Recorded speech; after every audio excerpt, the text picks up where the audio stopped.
where everything is basically tested to the most minute detail. And this product just somehow slipped under the radar compared to like other products. So I'd say it's like a bit difficult to trust. I would say it depends. It depends on how you market the product. Like if you market it as like, oh, it's got some collagen stuff or it's anti-aging, all that stuff, like people will think twice about it. But if you advertise, like say you're doing that protein bar, right? You advertise, oh, it's just a new flavor, and then like in fine print, oh, it does all of this too. Then I guess people are more inclined to go that way.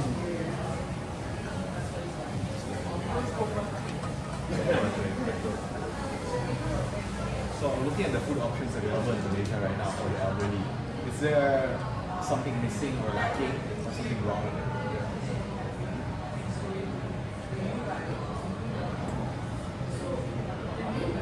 In Malaysia, there's a lot of food. Maybe the variety of the flavor or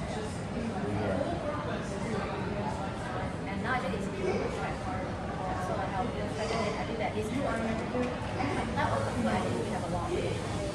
Malaysia don't have it, it's not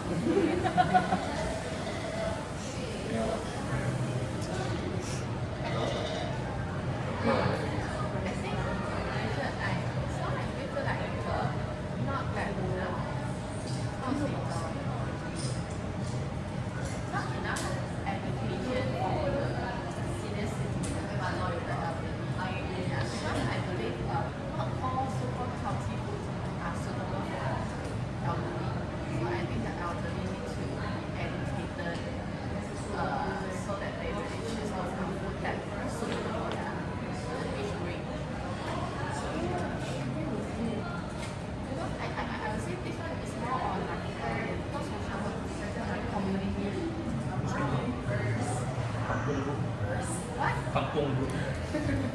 but I think it's hard to educate elderly. They were really stubborn. So what we can say is their grandchildren or son. It's younger. It's very hard to actually enter the elderly mindset. They will say that I eat salt more than you.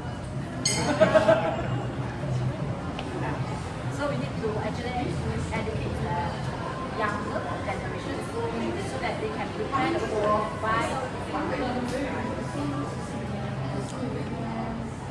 I want to ask, in your families, the elderly, are they able to follow trends? Do they know what is trending on TV, social My media? grandma, she has TikTok. Thank God no one teach her about TikTok shop, otherwise I need to pay for her. Shopping only TikTok. Yeah, because whenever I go to my grandma's house and then I ask her what are you doing, TikTok, scrolling the shop. She has a lot of free time. But she doesn't drink matcha. If you ask me, trending right, only TikTok. It's the same, but that was eating shorts. Are we neighbors? It's quite similar.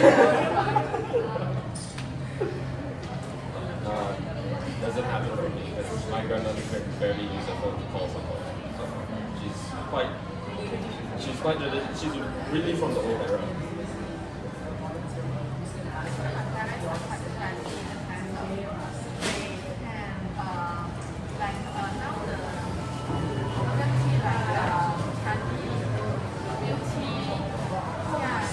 they somehow actually want this one, but they know they can't take with the regular sugar level. So they will ask for like a milk or even like some cold brew. They buy themselves or come by product? They buy themselves because they don't know how to use like the GrabFood or the Panda or the food when they order online because they not really trust the online transactions. Not really there to do the online transaction. And so because the area shopping mall is just very near to Another level but reduce sugar level or they usually if they go to Changi they go for the cold tea. For my one no. Changi they don't know what is that. So, how could a GrabFood product be designed differently to meet your needs? Let's say, or be more suitable for the elderly?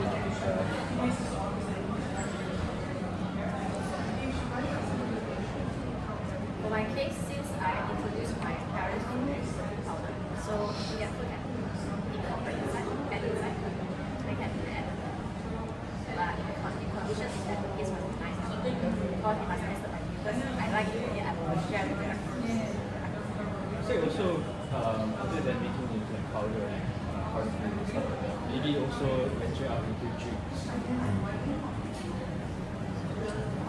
I think it would have to be as transparent as possible. As in, definitely all food products will have gone through a trial and test error.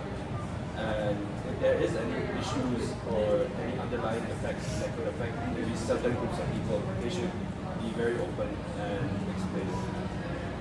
Because I'm pretty sure a lot of products nowadays is, say it could be as simple as oats and they cover up something extra that they added in and it could affect like a certain group of people, but they just don't notify you of it. They just keep it like maybe the fine thing.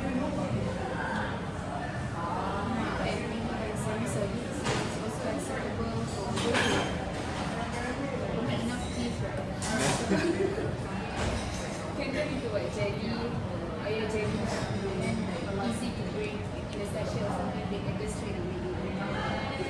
Other than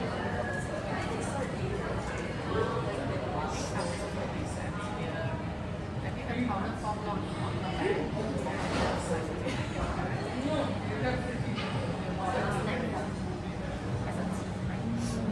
Snack form. As a snack form.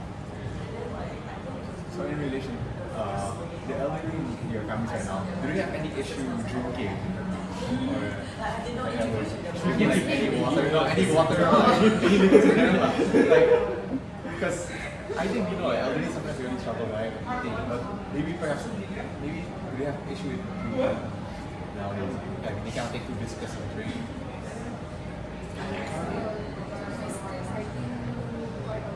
problem, but not really a huge problem. They like to have a lighter, whiskers. No issues from tea to red wine to 20 to 30-year-old alcohol. No issues. I thought your grandparents are 100 plus, 100 My grandmother is 100. She still drinks. Drinks, no issues. It's okay. It's not often, but it's like when my family shares greetings. Like for example, recently we had a Mother's Day celebration within our family, so everybody cracks out something nice, But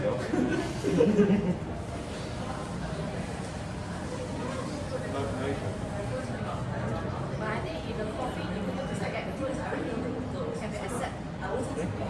Coffee infused with the jackfruit. Since everyone like coffee, Your favorite topping, eh? But my grandma, she doesn't like, she's just like, the most she will drink is coffee, is like highly rare. Oh, ginger. Yeah. Ginger coffee. Ginger tea. Yeah. Another level. Alright, so before we end this, I have one last question. Is there anything about dietary needs, healthy aging, or about jackfruit that you would like to share with us today that you didn't get a chance to mention before? I have no idea about their fruits, so I have no information or knowledge about it. About healthy aging or about healthy aging or dietary needs?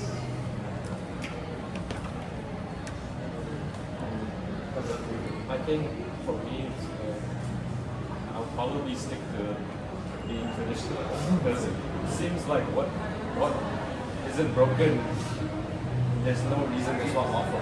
Like I have like a living proof. I think we still need to concern about sugar content and salt content because for elderly, I think their taste bud is already great, and then the metabolism also not. So maybe we need to concern about the amount of salt and inside because I noticed that sometimes when we eat what I prepare my parents or the rest of the that is just